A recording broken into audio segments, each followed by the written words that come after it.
Ok, Māris Jansons. Es jums parādīšu, kā pagatavot mājās karpāčo. Mums vajadzīga laba lielopu gaļas filēja. Sagriežam plānās šķēlēs. Jums ir vajadzīga pārtiks plēve, lai varētu to gaļu plāni izklapēt.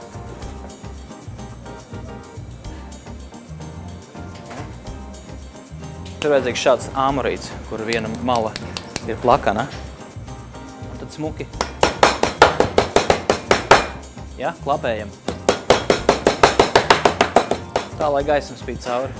Un labākā lieta šitam visam ir tas, ka jūs viņu varat sagatavot iepriekš, ielikt ledskapī, šitā te. Un tad, kad nāk viesi, tikai tad likt uz šķīvi virsū.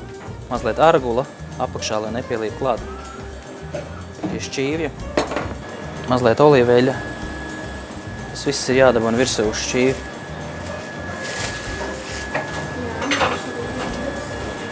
Jūras sāls, ja? Mazliet kaperi.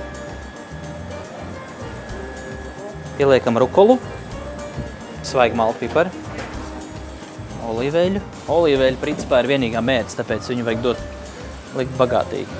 Mazliet pielikšu klāt trifeļeļu, mazliet burtiski pāris pilienus. Svaigi spiest citronu. Tādam svaigumam, ja? Skūts parmezans. Gatavs. Šo mēs iesim kopā ar Jānu degustēsim. Kas ar ko iet kopā? Vai pareizāk sakot, ko nevajadzētu dzert pie karpāčo? Karpāčo es parādu? Bet labi. Toskāna? Un kas pa vīnogu? Māri. Sangiovese.